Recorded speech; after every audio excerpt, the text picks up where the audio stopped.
Hi, you. Yes, you. You have tuned in into the right channel at the right time. Today, I am going to bring you for a tour to my father's garden. Come, let's go. This is his vineyard. May you enjoy the tour. In the ancient Israel, grapevines are everywhere. It is no surprise in John chapter 15, the vine and the branches are used to depict the relationship between God and His people. It emphasizes complete dependence and the need for constant connection of the branches with the main vine. From planting to harvest to bottle, wine making is a long, slow process. I can relate my life as a Christian to this process. Starting with planting, it reminds me the parable of the sower in Matthew chapter 13, the type of soil or the condition of our hearts in responding to the gospel.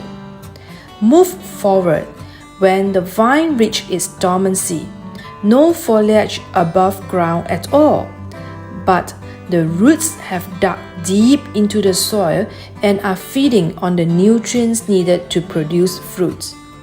This is the time for pruning to allow room for new growth. This is exactly what was written in John chapter 15 verse 2. He cuts off every branch in me that bears no fruit, while every branch that does bear fruit, he prunes so that it will be even more fruitful. God the Father, through His loving discipline, removes things from our lives that do not contribute to our spiritual fruitfulness.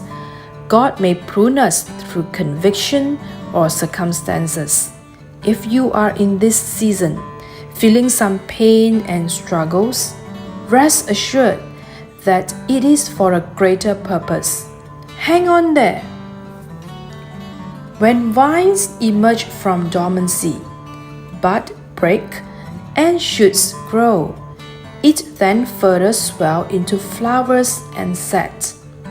When receiving lots of sunlight, the magical moment happens when the fruit changes color as an indication it has ripened and head on to the time for a bountiful harvest.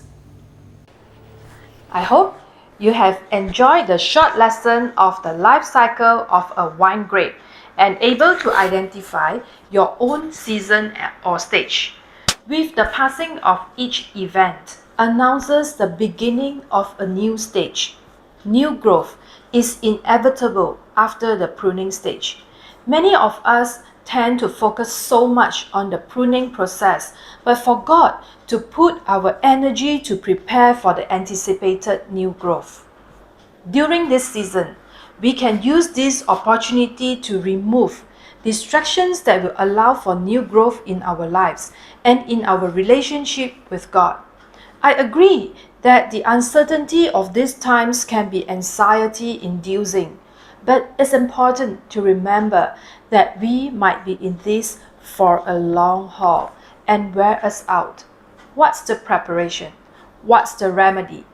I draw you back to the gist of today's text, quoting from John chapter 15. Remain connected to the true vine and wait for the fruit that glorifies our Father in heaven. Let us all rise to the occasion and use this pandemic as an opportunity to allow the unshakable things to remain in our lives. We will come out of this better than before. We will come out of this season closer to God, closer to our goals, and closer to the purposes God has for us. Cheers and amen.